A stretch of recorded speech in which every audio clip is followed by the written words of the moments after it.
സംഭവങ്ങൾക്കൊക്കെ ശേഷം വേടന് ആ ഫയർ നഷ്ടപ്പെട്ടതുപോലെ തോന്നുന്നുണ്ടോ അതോ ആ ഫയർ കൂടുകയാണോ ചെയ്യുന്നത്? ഞാൻ കൂടുതൽ വായിച്ചുകൊണ്ട് എനിക്ക് വായിക്കാനുള്ള സാഹചര്യങ്ങളൊക്കെ ഇപ്പോൾ ഭയങ്കര ഓപ്പണായി എനിക്ക്. അപ്പം ഞാൻ കൂടുതൽ വായിച്ചുകൊണ്ടിരിക്കുക. എനിക്ക് ഒരിക്കലും ആ തീ കെട്ടുപോകാതിരിക്കാൻ ഞാൻ കിണഞ്ഞ് പരിശ്രമിച്ചുകൊണ്ടേയിരിക്കും. ആ ഫയർ വിടാതിരിക്കാൻ തീർച്ചയായിട്ടും. രാഷ്ട്രീയം പറയുന്നത് നിർത്തുകയില്ല. അത് like I think I'm the chosen one.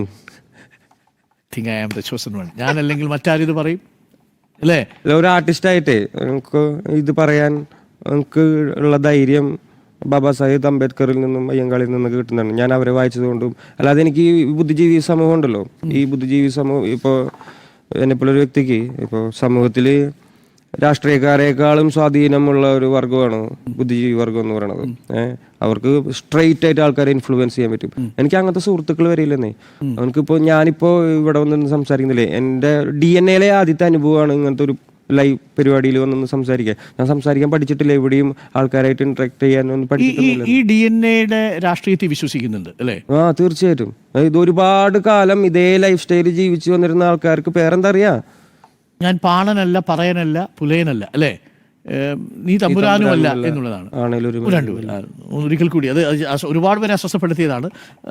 അത് ഇനിയും പല വേദികളിൽ പാടാനുള്ളതല്ലേ. അപ്പൊ ഇത് അതിലൊരു വേദി.